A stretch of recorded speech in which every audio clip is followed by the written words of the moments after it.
I want to make mention of our website again, because the website is the place to be. It is the place where you can be in the know of what's coming, what's happening, and what you kind of need to pay more attention to.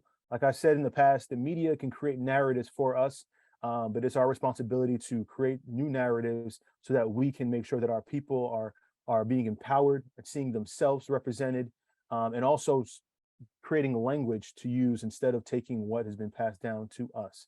As we know about the student debt crisis, many of us who went to college and bought into this idea of the American promise of going to college and then you getting out of school and then you're going to have the world at your hands. We know that that wasn't the case, and so with that being said, this week and last week we've been kind of delving into debt cycles and then jumping right into the student loan crisis that is impacting and plaguing many of student borrowers who might have taken a loan 20 years ago, 30 years ago, and are still in that loan, if not paying the same amount or owing more.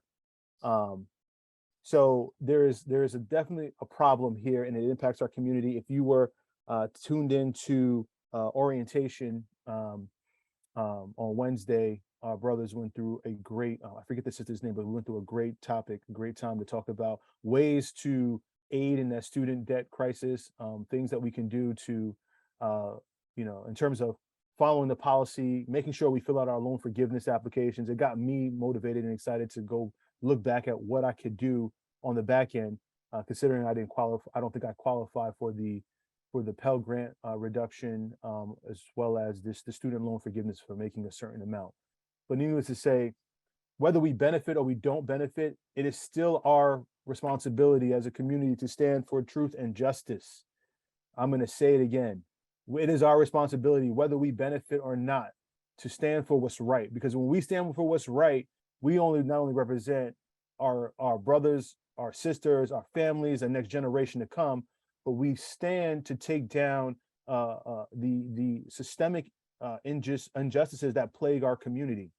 It's not good enough for some of us to be, freed from the shackles of student loan debt, from the predatory practices of financial institutions.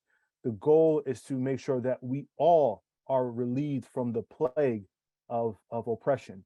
And so I'm not free until my brother and sister is free, right? I don't walk alone. I walk amongst the people who look like me, who sound like me, who also have lived the same plight as I lived. And so we need to be more responsible for each other, and that's the importance of community and culture. Um, so before I keep going any further, by a show of I guess by I guess some form of indication, by a show of putting a 2 in the chat, how many people are under the student loan? How many people are in student loan debt? I'm going to put a 2 in the chat for myself. I'm going to put another chat. I'm going to put another 2 for my wife. I'll put another 2 for my cousin. I mean, we can keep putting 2s. We're going to we'll keep multiplying this thing. That's probably going to be the largest call for participation you're going to see. But yeah, so we all are under this.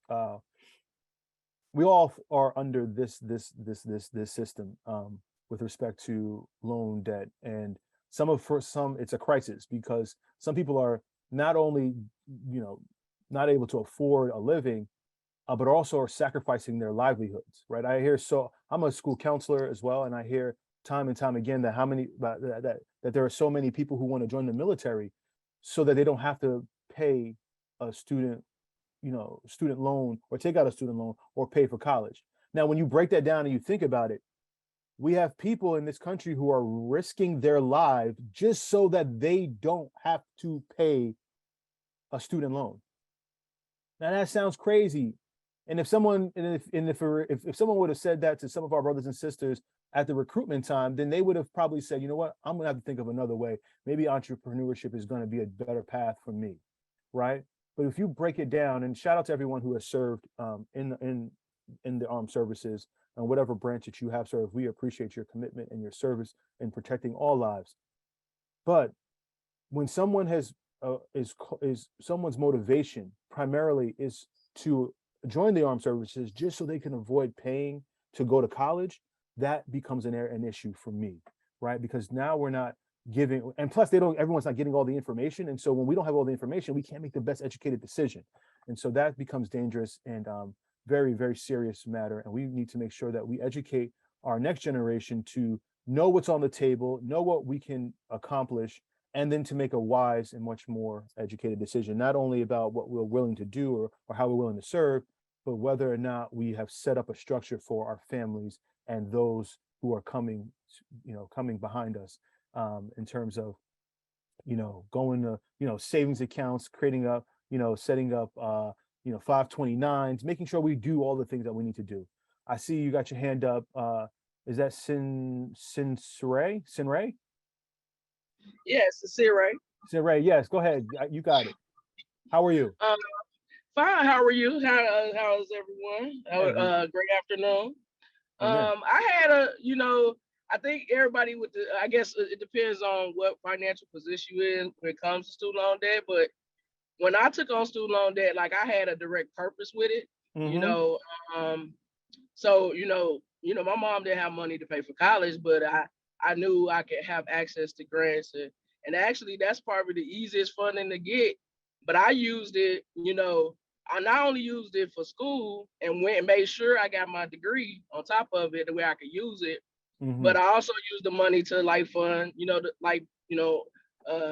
little business ventures. But I think the only difference is I wish, I had the knowledge now that, I've been getting over the last 4 or 5 years in terms of what, I could even did, could have really, really turned around that money and probably paid off everything. Now, not probably would have been able to pay all that off sooner. So that's the only thing. But I was intentionally going to get the money, to go get my education and fund what I was doing at that time with, business and all that other stuff. So I think it's a negative thing. It depends on how you go into it. Now I have, met people who I mentioned it to them about, the funding that's available for school, but they're supposed to use it to actually go get utilize it as a tool to go get the education and go, utilize them. If you need some money for living, you can, but you still need to be able to you still get the education, still be smart with it. So, my thing on it, so my stuff is in good standing. I still owe, but I don't have no problem. The goal is to pay. Now I got the information that I got now on how I can, generate income to pay it off. So I'm not even worried about it. It's in good status. I really over the last 4 years, my salaries probably went up about 3 or 4 times. So I can make sure I can even, pay it off. So, but that's just my take on it. I know everybody's take is not the same on it, but I'll just give you what my idea was when I first went into getting in grants and loans and stuff like that. That was I had a plan for it.